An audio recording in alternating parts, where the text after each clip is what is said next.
From the Ticats Audio Network, this is the Coach O Show with Luke Tasker. Hello and welcome to the Coach O Show with Luke Tasker. That's me, and I'm joined each week by Orlondo Steinauer, the Ticats head coach.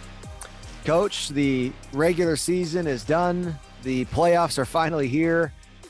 You get to start with a home game.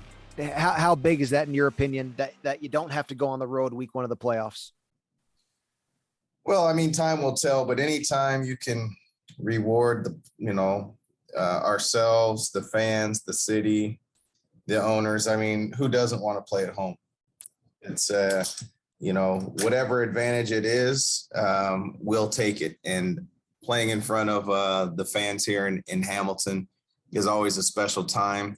And what better way to celebrate heading into the playoffs than to do it on your home field. So we're excited. It was took it down to the end to decide it, but there's never a bad time to find out that you've got a home game.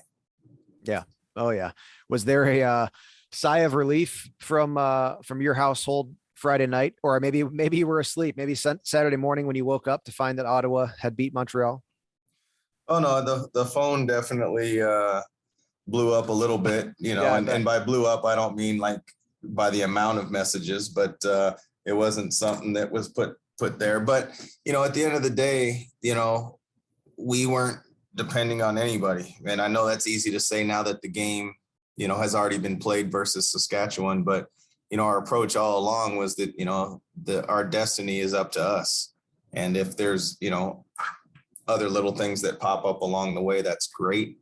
But ultimately, we need to handle our business and play good football down the stretch to ultimately accomplish our goals.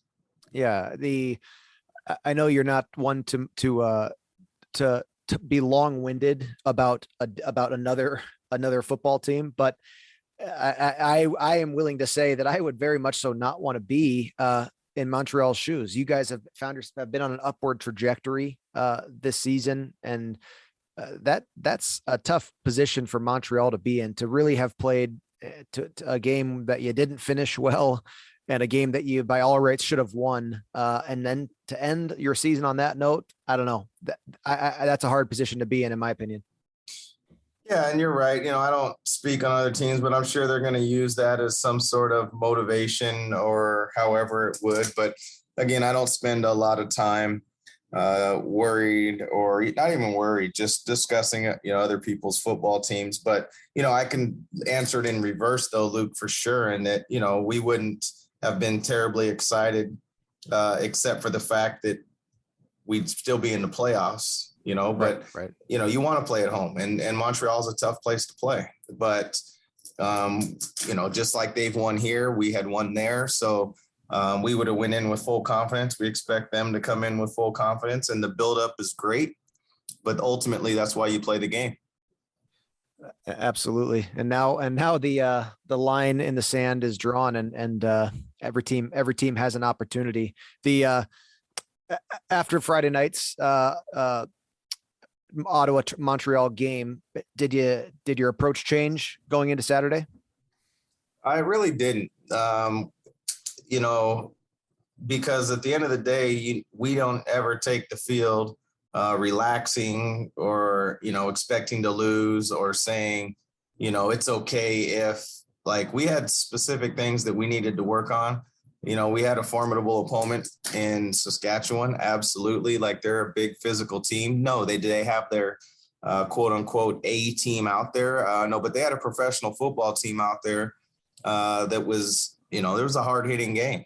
And so at the end of the day, I could sense in the locker room that, people weren't anticipating texts or calls, if you will, wondering if they were going to play or not. Like, the people that had their jersey hanging in their locker were ready to go. And that was a proud moment as a coach.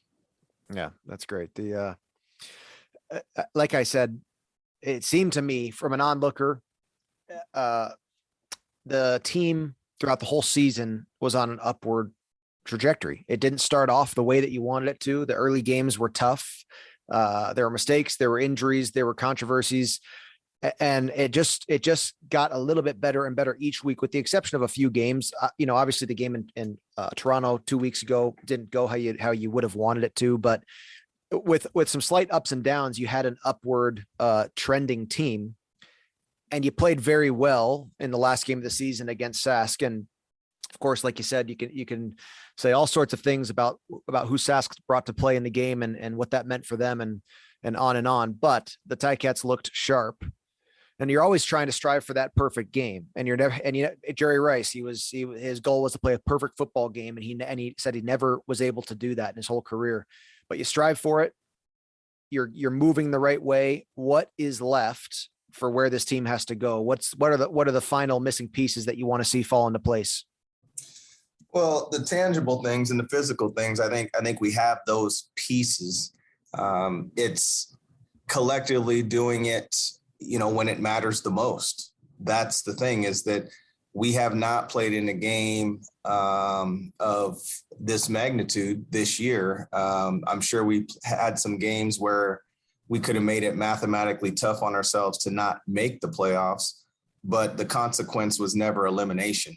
And that's what the playoffs are all about. That's exciting. That's what you strive to do. The first thing you want to do is get in, and then you obviously want to host a game. And if you can get a bye, you do that, but you don't skip any steps along the journey. So what I just am looking forward to is, putting together 3 phases. And I think that we're a tough football team to beat when we're able to do that. And the times that we've shown up to games, no matter the opponent, the final score has been in our favor. So I'm just looking for our guys to learn from every game that we've played in, and, not make repeated mistakes at bad times. And I think that we did grow even in the Saskatchewan game. Like, there's times we gave our offense the ball across midfield a couple times where maybe earlier in the year we might have took a penalty or something in that situation. So there's lots of growth,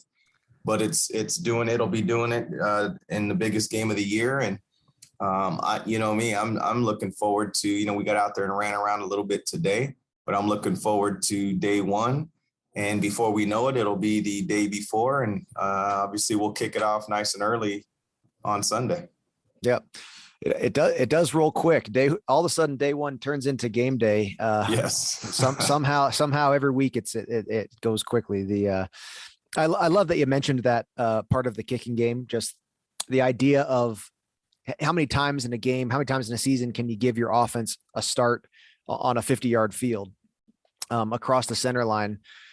And then you mentioned, the opposite of that is when you get those penalties in the return game. And Coach, I got to tell you, being in the booth and not on the sidelines anymore. First of all, you watch a game much, much more intently when you're not a player. You don't have a great feel for what's not for the 2 phases that you're not a part of at that moment as a player.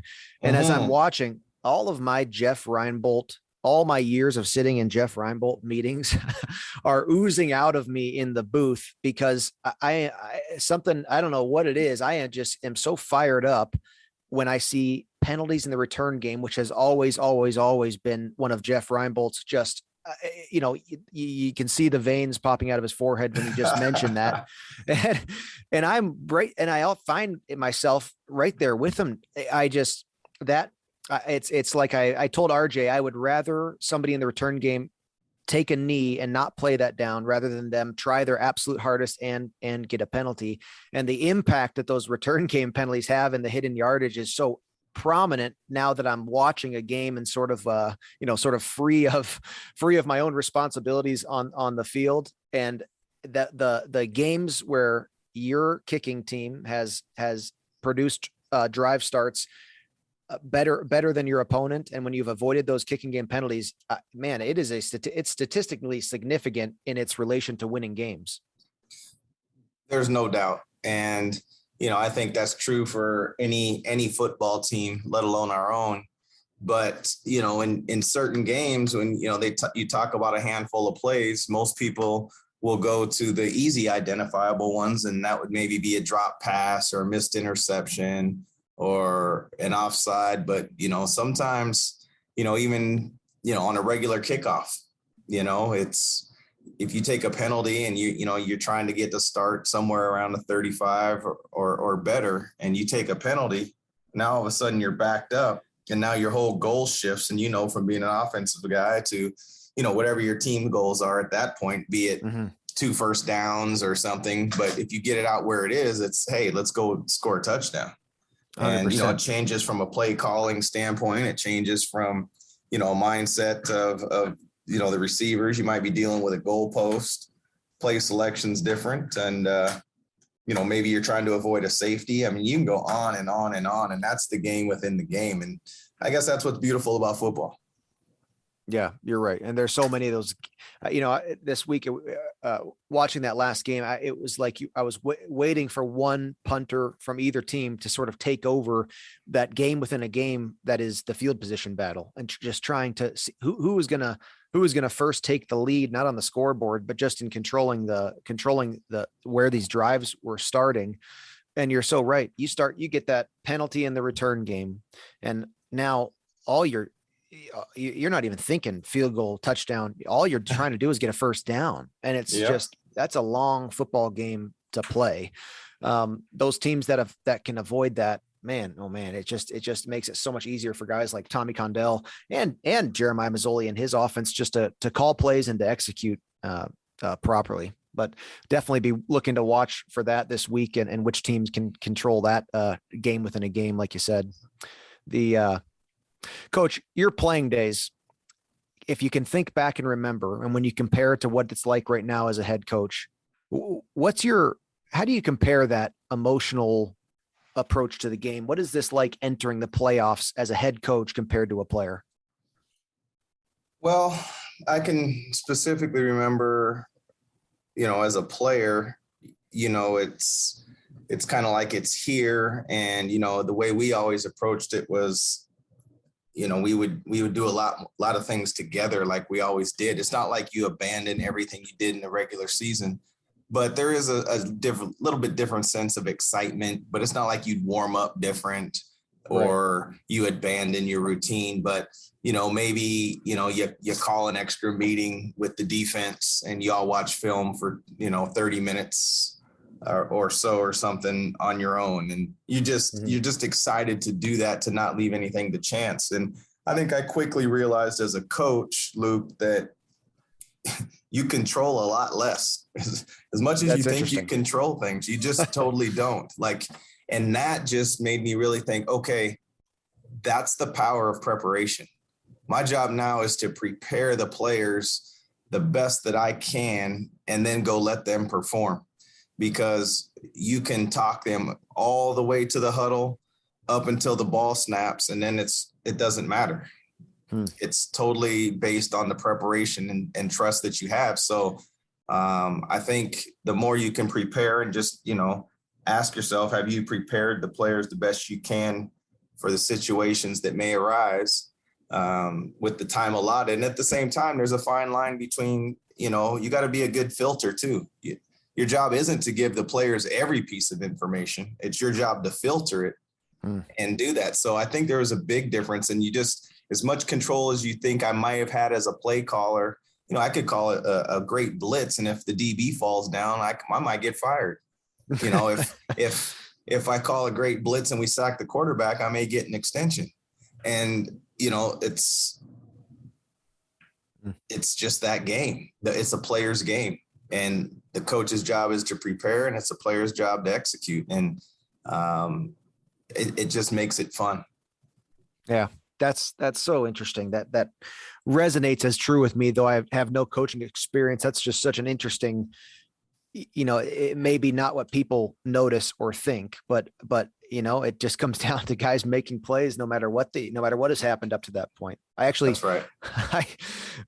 As I started broadcasting and people are asking me, hey, do you get nervous in the thing? And I said 2 things. I go, the amount of it's not about me anymore. Like it used to be about me, I had I got to go make a catch, and I have to be maybe one of the guys to make a great play tonight. Well, it doesn't exactly matter what I do. And it certainly isn't about me. And then the other thing I'd say is, and also no one's going to tackle me, I don't think so.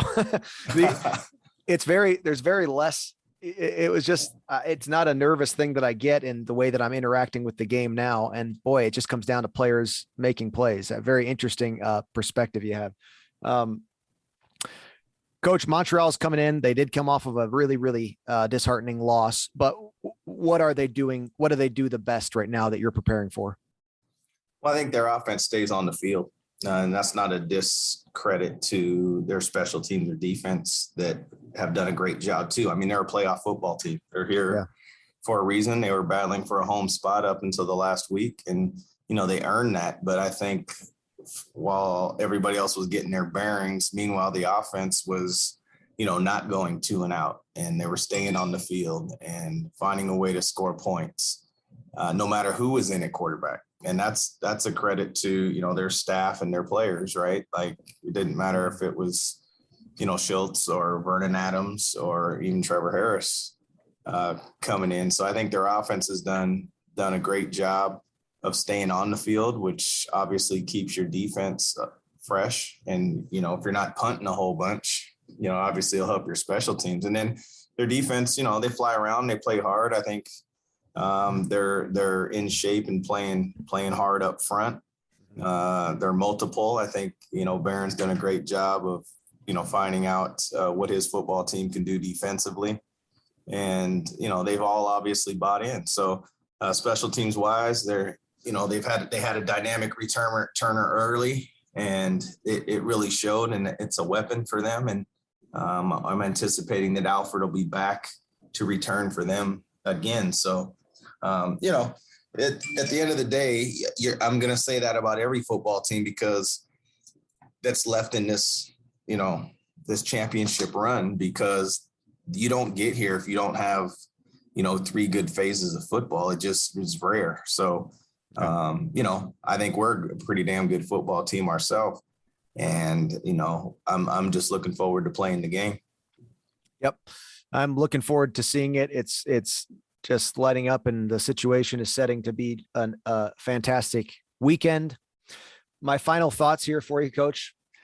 As a player, I remember a Guelph playoff game, Rogers Center, going to Ottawa. And then, of course, for all the 3 Grey Cups that I had a chance to play in, we had to fly there in an airplane. Well, I've always talked about the BMO Field as the Ticats B Stadium. I always loved playing there. Yes, there was the game there a few weeks back did not go in the favor of the Ticats, but it's a short drive away, and lined up ahead of you is a home game, a Ticats B Stadium game, and another home game. I mean, it's a beautiful setting and a beautiful opportunity for your team to make a run at it. And I'm very, very excited to see the weeks ahead. Appreciate it, Luke, and enjoy your first playoff game in your role. I will. I won't be nervous. It's not on me. So well, I will. And you'll be dry and warm for sure. Yeah, that's true too. So very good, Coach. Excited for the weekend. Excited to see you and your team. Thank you very much for your time. Thank you. The Coach O Show with Luke Tasker. Like, subscribe, and find out what Coach is thinking every Tuesday.